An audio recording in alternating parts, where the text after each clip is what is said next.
When Americans move to Europe, whether for work, study, or just the experience, it's rarely the museums or castles that shock them the most. Instead, it's the everyday details, the seemingly minor differences in how life is lived, governed, and structured, because while both places share Western values, in practice, they diverge a lot. So today, we're diving into 10 shocking realizations Americans have after living in Europe. Please subscribe and support me on my Patreon. All money goes directly to my university funds. Number 1. Healthcare isn't a nightmare. One of the first and most jarring realizations Americans have is that healthcare just works. You get sick, you go to the doctor, and you leave without worrying about how many thousands of dollars the visit will cost.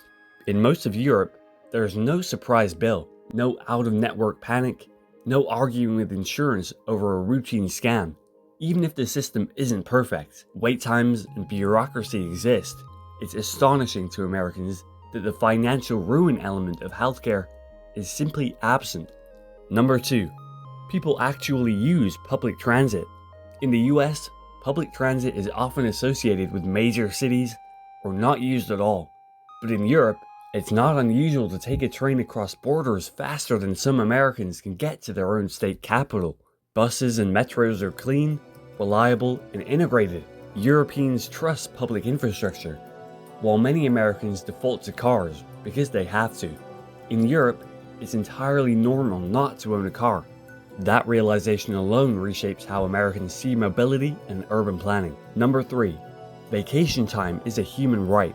In the US, 2 weeks of vacation is considered generous. In Europe, that would barely be tolerated. EU law mandates at least 4 weeks of paid vacation, and in many countries, 5 or 6 is standard. But it's not just the quantity, it's the culture around it. In Europe, you're expected to disconnect. Emails go unanswered, phones stay off, and no one thinks you're lazy for it. It's a stark contrast to the US, where hustle culture often keeps people working through their holidays. Number 4. Your apartment doesn't come with a kitchen. Here's one few Americans see coming. In many European countries, when you rent an apartment, it might not come with a kitchen. No oven, no counters, sometimes not even a sink, because kitchens are often considered furniture, and furniture moves with the tenant. So Americans accustomed to turnkey rentals are suddenly navigating IKEA, trying to figure out how to install a stove before dinner. If you're enjoying the video so far, please subscribe and support me on Patreon, link in the description. Number 5.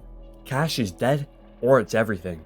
Depending on where in Europe you go, you'll find two extremes. In Sweden, cash is nearly extinct. In Germany, it's still king. Americans are used to universal card acceptance and may be surprised when a German bakery insists on exact change. Or conversely, when a tiny Danish food truck takes Apple Pay but looks at you weirdly if you offer cash. Europe doesn't have one financial culture, it has dozens, and navigating them is a cultural experience all of its own. Number 6. Food is surprisingly normal. No, not bland, normal, as in not full of additives, high fructose corn syrup, and strange preservatives. The same products Americans recognize, like Vanna, ketchup, or McDonald's, often taste different. That's because European regulations ban many ingredients allowed in the US. Even basic bread in Europe has a shorter shelf life, but a cleaner ingredient list. For Americans, eating in Europe isn't just about portion sizes. It's about realizing how much the American food industry has normalized the unnatural. Number 7. The past is always present. It's hard to grasp the depth of European history until you're walking on cobblestones older than your country. To Americans, a historic building might date back to the 1800s. In Europe, that's basically modern. It's not unusual to live in a building that predates the Constitution, or have dinner next to Roman ruins.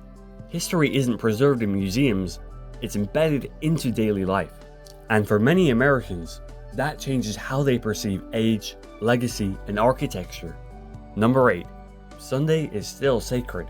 In the US, Sunday is just another day. In much of Europe, it's still treated as a day of rest. Shops close, streets go quiet, and people slow down. While secularism is strong across the continent, The tradition of not working on Sunday holds firm, especially in places like Germany, Austria, and Switzerland. For Americans used to 24/7 convenience, it's jarring to find the grocery store closed and no way to do errands. But it also forces something rare: a pause. Number 9. Work-life balance isn't a fantasy. In the US, the 40-hour workweek is often more of a guideline than a rule. In Europe, it's more strictly enforced, and often even shorter. Many European workers leave on time. They're not expected to reply to emails at 10 p.m. And in some countries, such as France, it's illegal for employers to contact staff after hours. It's not that Europeans don't work hard. It's that work isn't assumed to be life's central pillar. And for Americans used to career-first culture, this shift can be both shocking and refreshing. Number 10. Not everyone is obsessed with the US.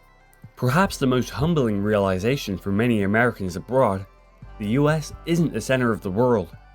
Yes, people know about US politics, celebrities, and tech companies, but they also know far more about their own neighbors, local elections, and regional cultures than most Americans would expect. The truth is, while America's global presence is massive, most Europeans don't think about it daily. For an American abroad, this can feel disorienting, but it's also a good reminder: the world is bigger than one country. Bonus: the metric system actually makes sense. Here's a bonus realization Americans tend to have after about 3 weeks of conversions and confusion. The metric system isn't just easier, it's better. Everything aligns logically. Water boils at 100 degrees, a kilometer is 1,000 meters, and after the initial learning curve, it's hard to go back. Culture shock doesn't always come from the dramatic. Sometimes it's the accumulation of tiny things: groceries without hormones, towns built for walking, and vacations that are actually taken.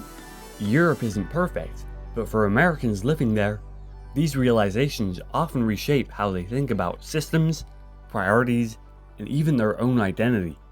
Because when you see how different life can be, it's hard not to start asking, why isn't it like this back home? Thanks for watching. If you enjoyed the video, please subscribe and support me on Patreon. All money goes directly to my university funds. It helps a lot. Thank you.